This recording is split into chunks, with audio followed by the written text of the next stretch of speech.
اللہ من الشیطان الرجیم بسم اللہ الرحمن الرحیم۔ انشاءاللہ آج ہم سورہ انفال کی کچھ آیات سمجھنے کی کوشش کریں گے،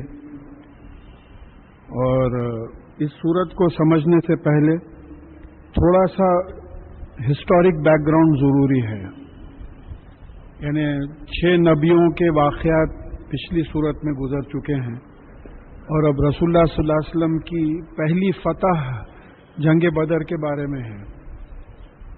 تو جنگ بدر کے کچھ حالات، کیونکہ ہم کو تاریخ پڑھنا نہیں ہے، تاریخ اسلام میں یا رسول اللہ صلی اللہ علیہ وسلم کی سیرت کی کتابوں میں آپ کو تفصیل مل جائے گی، یہاں مختصر یہ بتانا ہے کہ دیکھیں رسول اللہ صلی اللہ علیہ وسلم مکہ معظمہ میں پیدا ہوئے، اور 40 سال کی عمر میں وحی کا سلسلہ شروع ہوا، اور جیسے ہی وحی کا سلسلہ شروع ہوا آپ نے اسلام کی تبلیغ کرنا شروع کر دی قرآن کے ذریعے۔ فذکر بالقرآن من یخاف وعید، اس وقت اور کوئی کتاب نہیں تھی جس کے ذریعے تبلیغ کی جا سکتی تھی، جو کہ بات غلط ہے، قرآن کے ذریعے تبلیغ کرنا چاہیے۔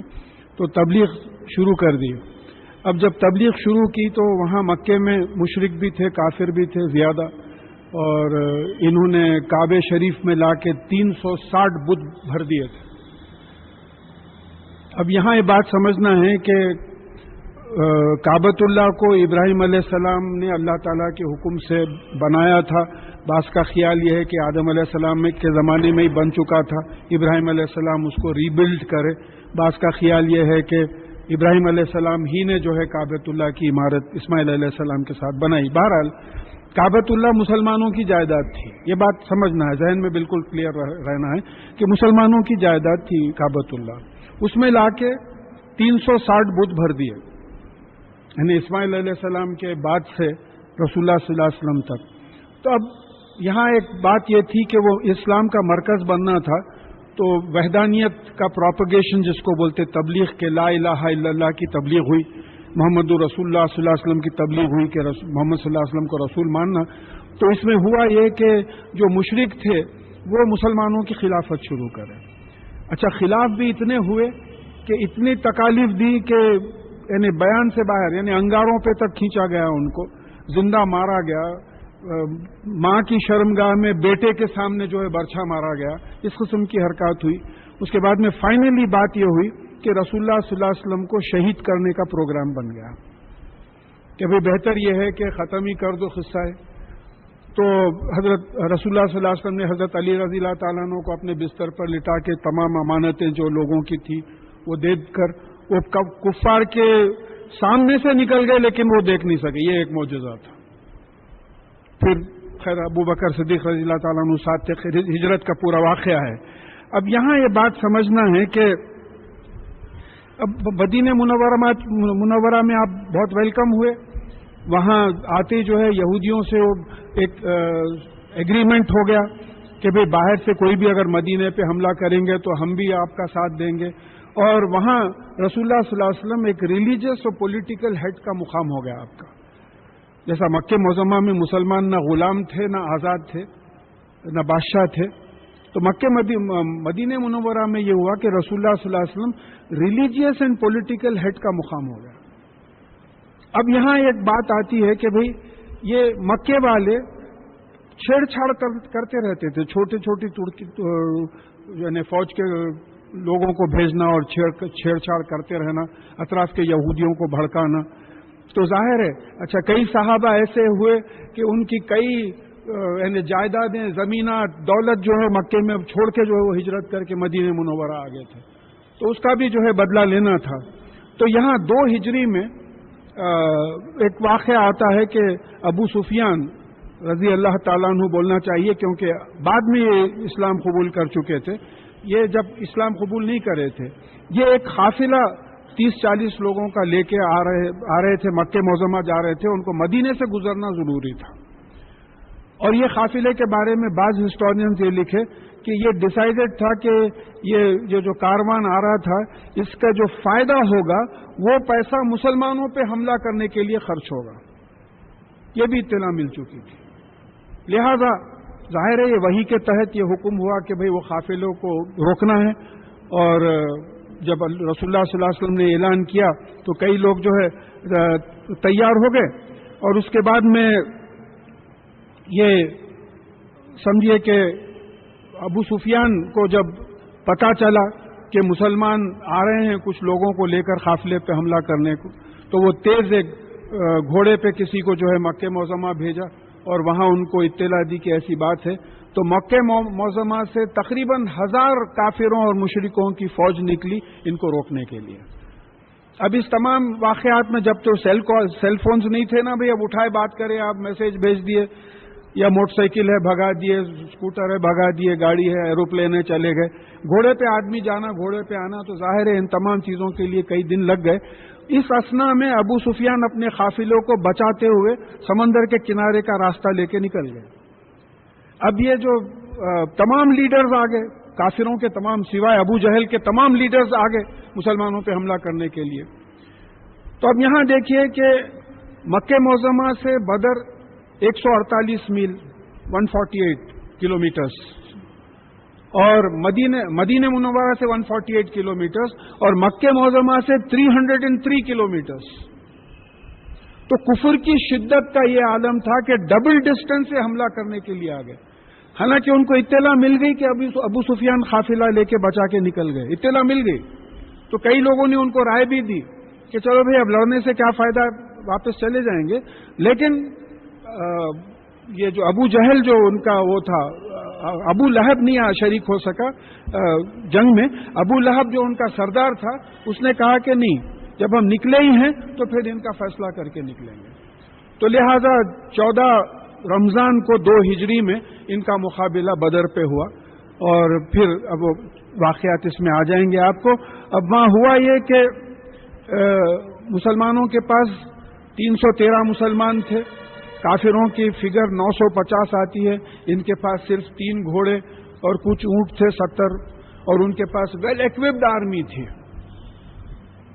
تو اب 313 950 سے جنگ کرنا ہے.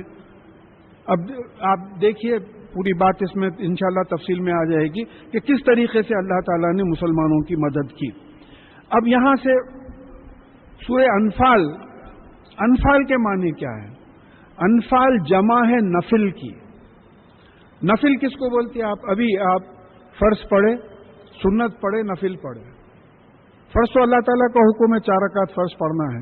سنت رسول اللہ صلی اللہ علیہ وسلم کی عادت تھی، پلانڈ سنت تھی، وہ سنت موقدہ ہے، وہ بھی پڑھنا ہے. 2 رکعت پہلے 4 پڑھے، بعد میں 2. نفل آپ ایڈیشنل پڑھے. اگر آپ نہیں پڑھتے تو اس کا انشاءاللہ سوال نہیں ہوتا. ایڈیشنل ہے، اپنے طرف سے نفل ہے، ایڈیشنل ایکسٹرا جس کو بولتے. تو انفال یعنی ایڈیشنل اماؤنٹ جو آ رہا ہے. اب دیکھیے اسلامی حکومت، ہمارے پاس گورنمنٹ آف آندھرا پردیش کی ٹریجری ہے، گورنمنٹ آف انڈیا کی ٹریجری ہے، ریونیوز پورے کلیکٹ ہوتے ہیں. تو اب یہ ریونیوز ہیں، زکوٰۃ ہے، جزیہ ہے، یہ تمام آ کے جو ہے ٹریجری میں جمع ہوتا. یہ ایڈیشنل اماؤنٹ ہے، کیونکہ جنگ ایک ریگولر فیچر نہیں ہے. دیکھیے زکوٰۃ ہر سال دینا ہے، ریگولر انکم ہے ٹریجری کی. جنگ ہمیشہ ریگولر ایڈیشنل انکم ہے. تو یہ انفال کے بارے میں بات آ رہی ہے. پھر اس کے بعد میں اعوذ باللہ من الشیطان الرجیم، بسم اللہ الرحمن الرحیم، یعنی اللہ تعالیٰ کی پناہ سے آتے ہیں ہم.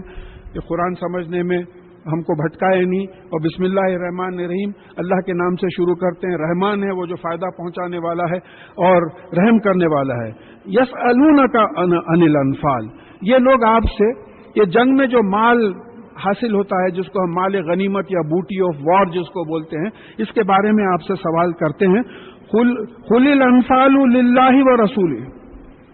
آپ پہلا جملہ یہ سنا دیجئے کہ یہ جو جنگ کی بوٹی ہے، جو غنیمت ہے جنگ کی، یہ اللہ اور اللہ کے رسول کی ہے، تمہاری نہیں ہے، کیونکہ جیت اللہ تعالیٰ نے دی ہے. بات سمجھنا ہے یہاں، یہ جسٹیفیکیشن یہ ہو رہا ہے. آپ آگے دیکھیں گے کہ جیت اللہ تعالیٰ کی طرف سے ہوئی. اگر اللہ تعالیٰ کی مدد نہیں آتی تو جیتنے کا سوال ہی نہیں پیدا ہوتا تھا. تو لہذا یہ جو تمہارے کو مال ملا ہے انفال، یہ جو ہے اللہ کا ہے اور رسول کا ہے. فاتقوا اللہ، تو تم اللہ سے ڈرو، اللہ سے ڈر کے غلط چیزوں کو چھوڑ دو. وَأَصْلِحُوا ذَاتَ بَيْنَكُمْ، اور اپنے آپس کے معاملوں کو اصلاح ٹھیک ٹھاک کر لو. تو معلوم ہوتا ہے کہ مال غنیمت کے ڈسٹریبیوشن میں تھوڑی سی کچھ بحث مباحثہ تھوڑا سا غالباً ہو گیا ہوگا. بھئی ایک جنگ ہے، ایک کرکٹ میچ آپ جیتتے ہیں، ایک بولر 6 وکٹ لیتا ہے، اس میں سے ایک فیلڈر جو ہے 5 کیچز پکڑتا ہے اس کے 6 وکٹس میں سے. اب ایک سمجھیے کہ 1 لاکھ روپے ڈسٹریبیوٹ ہونا ہے ان کے اوپر، تو ڈسٹریبیوشن کیسا کریں گے؟ وہ بولر بولے گا صاحب میں 6 وکٹ لیا، انہیں بولیں گا میں 5 کیچز نہیں پکڑتا تو ان کے 6 وکٹس نہیں ہوتے تھے. لوگ بولتے تھے بھائی اب فیلڈرز بولیں گے ہم باؤنڈری نہیں روکتے تو رنز اور ہو جاتے تھے. تو ایک ٹیم ورک ہے. دیکھیے بات کو سمجھیے، ٹیم ورک ہے.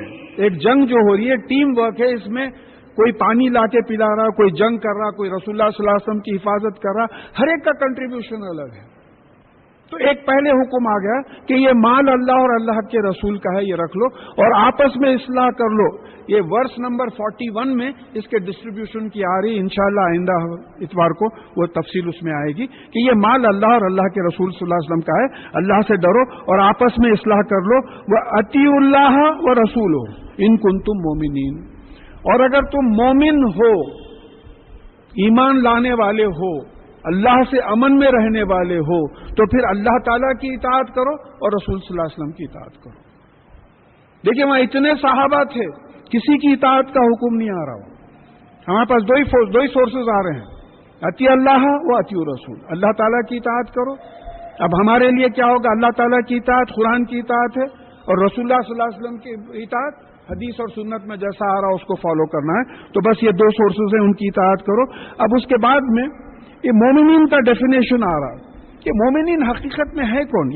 یہ تو بات آ گئی کہ ان کنتم مومنین، اگر تم مومنین ہو تو اب دیکھیے اس کو اپنے پہ لگا کے دیکھیے کہ انما المومنون الذین اذا ذکر اللہ وجلت قلوبہم.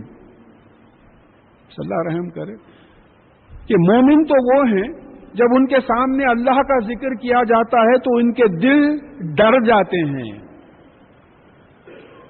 اب ہمیشہ یہ گزارش کرتا ہوں آپ سے کہ درس قرآن کا مطلب یہی ہے کہ قرآن کو سنیں، سمجھیں اور اپنے پہ اپلائی کریں کہ یہ کیفیت ہم میں اگر ہے تو ہم مومن ہیں. اگر یہ کیفیت ہم میں نہیں ہے تو پھر جائزہ لینا پڑے گا کیا کرنا چاہیے.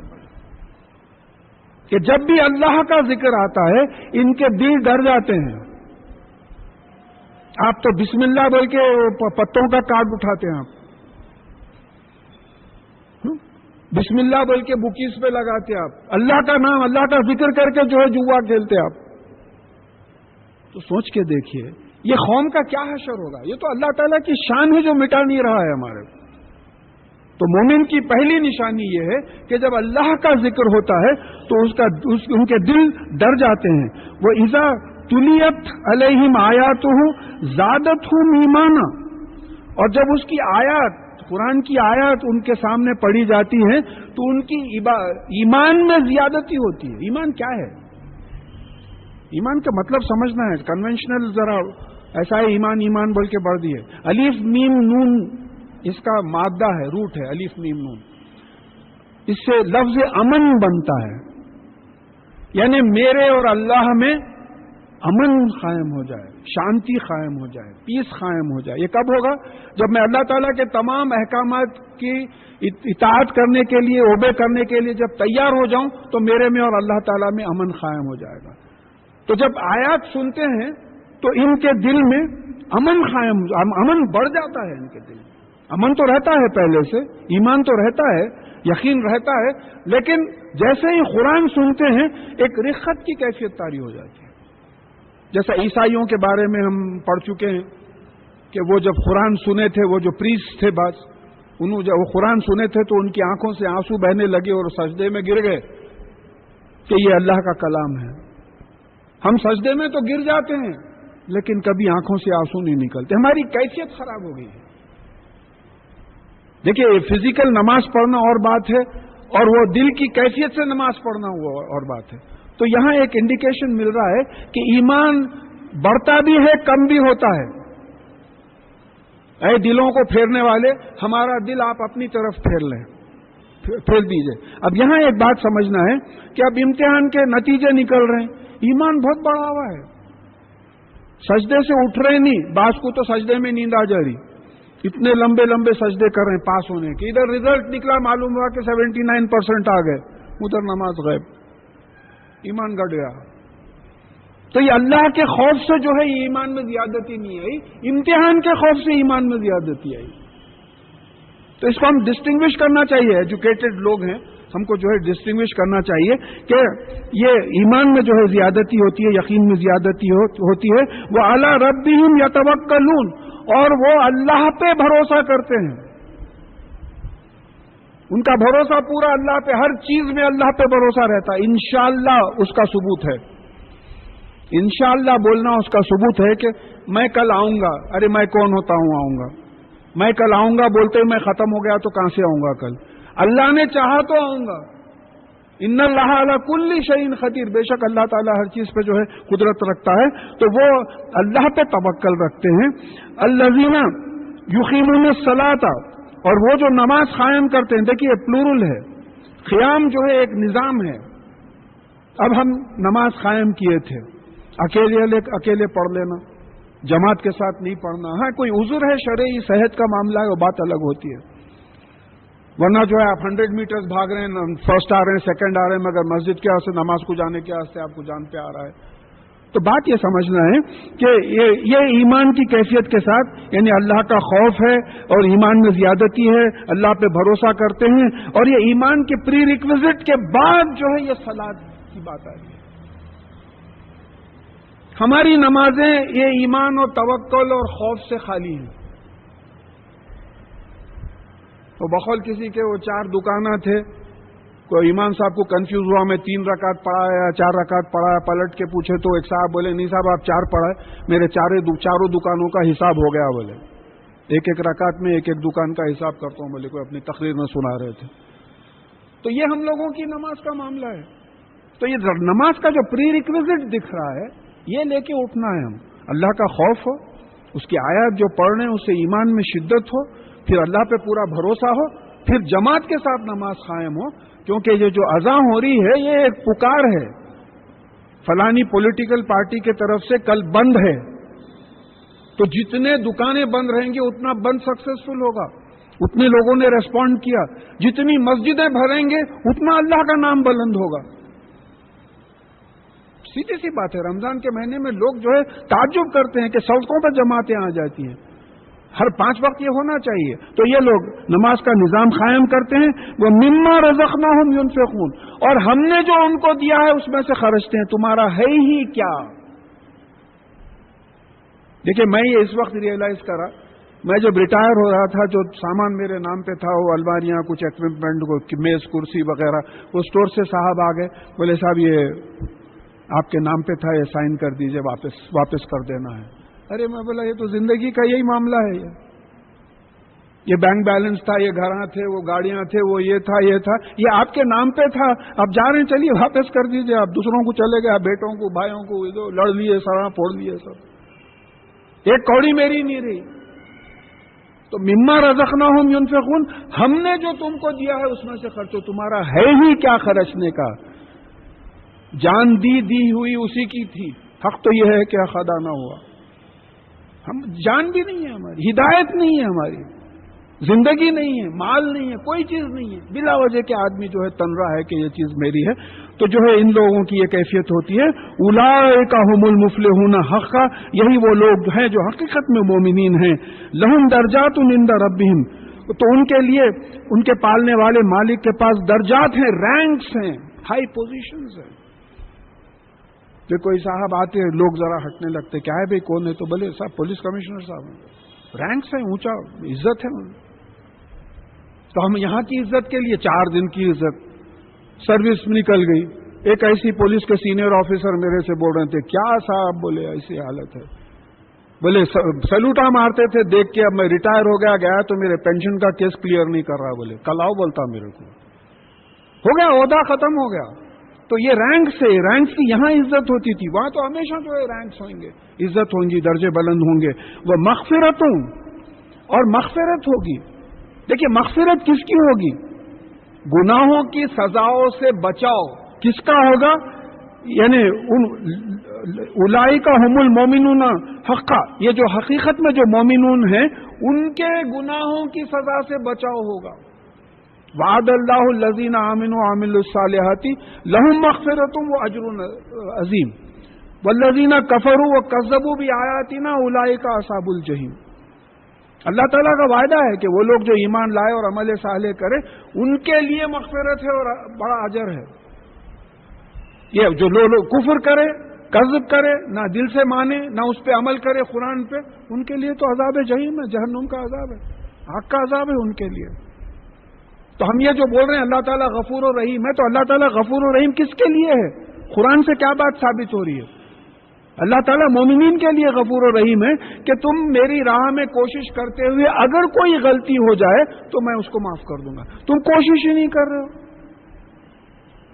میں پھر مثال دہرا دیتا ہوں کہ بھئی آپ ڈرائنگ روم کے لیے 2 کارنر پیسز 2 بڑیوں کو دیے، 2,000 روپیہ ایک کارنر میں، ایک کارنر میں رکھنا، 1,000 دونوں کو ایڈوانس دے دیے بنا کے لاؤ بول کے. ایک بڑائی تھوڑے دن کے بعد لایا، وہ تھوڑا سا چپ پائے کے پاس نکلا ہوا تھا، آپ دیکھے بولے بھائی بنایا بہت اچھا ہے، ذرا لاتے لاتے ٹکر، ٹھیک ہے اس کو آپ 1,000 روپے واپس دے دیے. دوسرا بڑائی وہ 1,000 روپے لے کے ایڈوانس بھاگ گیا، آپ اس کی مغفرت کریں گے؟ چھوڑیں گے اس کو؟ انہیں ملا تو پکڑ کے پولیس میں دے دیں گے آپ کہ 1,000 روپے لے کے بھاگ گیا. تو وہ معاملہ ہم لوگوں کے ساتھ ہے. تو یہ سمجھنا ہے کہ ایمان لائے اور عمل کرے تو پھر مغفرت کی بات ہے. رزق کریم اور بہترین رزق ہے زندگی، وہاں جنت میں زندگی قائم کرنے کے لیے وہاں تو پورا بتایا گیا، جس قسم کا گوشت چاہیں گے، جو پھل چاہیں گے، جو چاہیں گے جو ہے وہاں ملے گا. اب یہاں سے جنگ بدر کا جو ہے واقعہ شروع ہو رہا ہے. کما اخرجک ربک من بیتک بالحق، جس طرح آپ کے پالنے والے مالک نے آپ کے گھر سے آپ کو حق کے لیے نکالا، حق کی جنگ کے لیے نکالا. آپ کے مالک نے نکالا، آپ نہیں نکلے تھے. لیکن یہ بات سمجھتے رہیے، اللہ تعالیٰ کراتے ہیں، ہم کرتے ہیں. فاعل حقیقی اللہ تعالیٰ ہیں، یہ بات آگے آ جائے گی. اور وَإِنَّ فَرِيقًا مِنَ الْمُؤْمِنِينَ لَكَارِهُونَ، اور مومنین میں سے ایک گروپ تھا جو اس کو پسند نہیں کر رہے تھے. دیکھیے فیصلہ یہ ہوا تھا، پہلے معلوم ہوا کہ ابو سفیان رضی اللہ تعالیٰ عنہ کا کاروان آ رہا ہے، وہ جا کے کاروان پہ حملہ کرنا ہے تو تیار ہو گئے سب. اس کے بعد میں معلوم ہوا کہ کاروان تو گزر گیا. اب مکے سے جو فوج آئی ہے، ابو جہل کے لیڈرشپ میں جو فوج آئی ہے، اس سے مقابلہ کرنا ہے. ویل ایکوپڈ فوج ہے، وہ ریگولر آرمی ہے، اور 950 کے اوپر جو ہے وہ لوگ، یہ صرف 313 ہے. تو اس میں سے ایک گروپ ایسا تھا، ان کو یہ ناپسند دکھا، کیونکہ اس کی ریزن بھی سمجھ میں آتی کہ بھئی ایک تو آپ کو یہاں بیٹھے ہوئے ہیں، اب آپ کوئی بولے کہ صاحب دھوپ میں بیٹھ کے سنیے ثواب زیادہ ہے، تو تھوڑے لوگ بولیں گے بھئی اچھا خاصا ٹھنڈا پنکھوں میں بیٹھے ہوئے، اب دھوپ میں بیٹھو بولے تو اب وہ اپنا اسلام نماز پڑھے، اب کائی کو یہ سب جنگوں پہ جانا کرنا. تو ایک ہیومن سائیکالوجی ہے، آرام طلب ہوتا ہے انسان. تو پھر وہ ایک گروپ ایسا تھا. پھر اس کے بعد میں وہ گروپ میں ایک یہ بھی کیفیت تھی، ان کو معلوم تھا کہ ہمارے پاس ہتھیار، ہم تو قافلے کے واسطے نکلے، ہم جنگ کے واسطے نکلے ہی نہیں، ہمارے پاس ہتھیار ہی نہیں ہے. یہ تاریخ سے ثابت ہے کہ 2 گھوڑے تھے صرف ان کے پاس، تو ہم ہتھیار جنگ کے لیے نکلے ہی نہیں ہیں. تو پھر یجادلونک فی الحق بعد ما تبین، اور وہ آپ سے جھگڑتے تھے، بحث مباحثہ کرتے تھے اس کے بعد کہ حق ان پہ کھل کے آ گیا تھا. حق کھل کے کیا آیا تھا؟ آگے بات آ رہی کہ فتح تمہاری ہوگی. یہ اللہ تعالیٰ کا وعدہ تھا، فتح تمہاری ہوگی. دیکھیں جس کو ایمان نہیں ہے اس کو بات سمجھ میں نہیں آتی. 313 ورسز 950 ٹریبل جو ہے وہ کرنا ہے. یہ کیسا جیتیں گے بھئی؟ میں ایک آدمی میں 3 لوگوں کو سنبھالوں گا اور پھر میرے پاس ایکوپمنٹ بھی نہیں ہے، یہ کیسا ہوگا؟ یہ پورا واقعہ آ رہا ہے. تو کأنما یساقون الی الموت وهم ینظرون، اور وہ اس طرح کر رہے تھے جیسے کہ وہ موت کی طرف ہاکے جا رہے تھے اور وہ موت کو دیکھ رہے تھے. اتنے پریشان ہو گئے تھے بعض جو تھے مسلمانوں میں. وَإِذْ يَعِيدُكُمُ اللَّهُ عَهْدَ الطَّائِفَتَيْنِ أَنَّهَا لَكُمْ، اور جب اللہ تعالیٰ نے تم سے وعدہ کر لیا تھا کہ دونوں گروپس میں سے ایک گروپ تمہارا ہے. اللہ تعالیٰ وعدہ کر چکے تھے، ایک گروپ فوج کا ہے، ایک گروپ جو ہے قافلے والوں کا ہے. یہ دونوں میں سے ایک کا جو ہے تمہارا ہے وعدہ کر چکے تھے وَتَوَدُّونَ أَنَّ غَيْرَ ذَاتِ الشَّوْكَةِ تَكُونَ لَكُمْ، اور تم چاہتے تھے کہ یہ بغیر ہتھیار کے جو گروپ ہے وہ تمہارا ہو جائے۔ مزے میں گئے، اپنا ہو گیا 30-40 لوگ ہیں اور ہتھیار ان کے پاس نہیں۔ دیکھیے شوکت کے معنی یا ہتھیار کے ہے، ہمارے پاس شان و شوکت معنی الگ ہو گئی۔ تو یہ بات سمجھنا ہے کہ عربی سے جو اردو زبان میں کئی الفاظ آئے ہیں ان کے معنوں میں بہت بڑا فرق ہے۔ جیسا غلیظ کے ہمیشہ مثال دیتا ہوں میں، غلیظ عربی میں سخت کو بولتے ہیں، ہمارے پاس انکلین ڈرٹی اس کو بولتے ہیں غلیظ۔ تو یہاں یعنی جو بغیر ہتھیار کے تھا، تم چاہتے تھے کہ وہ گروپ تمہارا ہو جائے۔ وہ یرید اللہ ان یحق الحق بکلماتہ ویقطع دابر الکافرین، اور اللہ تعالیٰ چاہتا تھا کہ حق ثابت ہو جائے اس کے حکم سے اور کافروں کی جڑ کٹ جائے۔ حق کیا تھا؟ حق کیا ہے؟ حق اسلام ہے، اسلام حق ہے، there are no two opinions about it. اور اسلام سے ہٹ کے جو شرک اور کفر ہے وہ باطل ہے، جھوٹ ہے، اس کا وجود ہی نہیں ہے، من گھڑت ہے۔ اب میں یہاں بول دیا کہ بھئی یہ سڑک پہ ایک دیو کھڑا ہوا ہے بہت بڑا بنا، اب لوگ بولے بھئی ہاں انہوں بولے اس واسطے صحیح ہوں گا، حالانکہ نہیں ہے۔ اب بعض لوگ اس کو فالو کرنے لگے، بھئی ہوئیں گا کہیں ہوئیں گا تو ہوئیں گا۔ اس طریقے کی جھوٹ ہے، کفر اور شرک جو ہے یہ جھوٹ ہے۔ تو اللہ تعالیٰ چاہتے تھے کہ ان کے حکم سے حق یعنی اسلام ثابت ہو جائے اور کافروں کی جڑ کٹ جائے۔ یہ ہمیشہ مدینے والوں پہ، مسلمانوں پہ حملہ کرنے کی کوشش کرتے تھے کہ ان کو ایسی شکست دے، ایسی ڈیفیٹ ہو کہ ان کی جڑیں کٹ جائیں۔ لیحق الحق ویبطل الباطل ولو کرہ المجرمون، اور یہ کہ حق ہو جائے، حق ثابت ہو جائے اور باطل باطل ہو جائے، جھوٹ ہو جائے، اور جو جھوٹ ہے شرک اور کفر وغیرہ جو جھوٹ ہے وہ جھوٹ ہو جائے، گو کہ مجرمین کو پسند نہ آئے۔ یہ مجرمین کون ہے؟ یہ قرآن اور حدیث کے خلاف عمل کرنے والے یہ مجرمین ہیں۔ دیکھیں کرمنل کس کو بولتے ہیں آپ؟ آج پولیس کے نگاہ میں کرمنل کون ہے؟ وہ جو ہمارے پاس کا جو قانون ہے اس کی خلاف ورزی کرے اس کو کرمنل بولیں گے آپ۔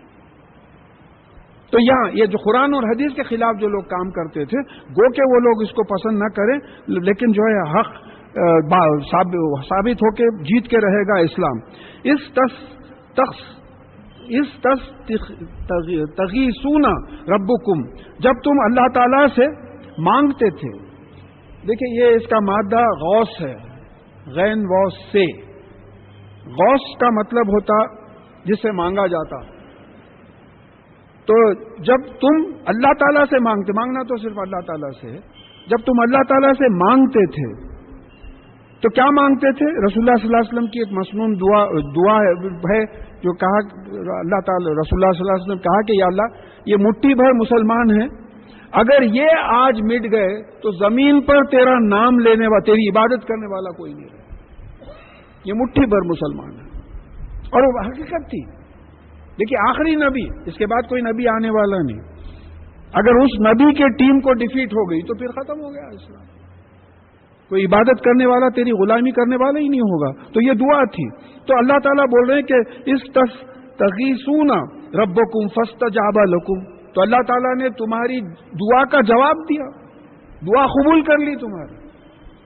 بھائی معلوم ہو گیا جنگ شروع ہونے سے پہلے جو ہے یہ بات ہو گئی کہ اللہ تعالیٰ نے تمہاری دعا قبول کر لی، اور کیا کہا؟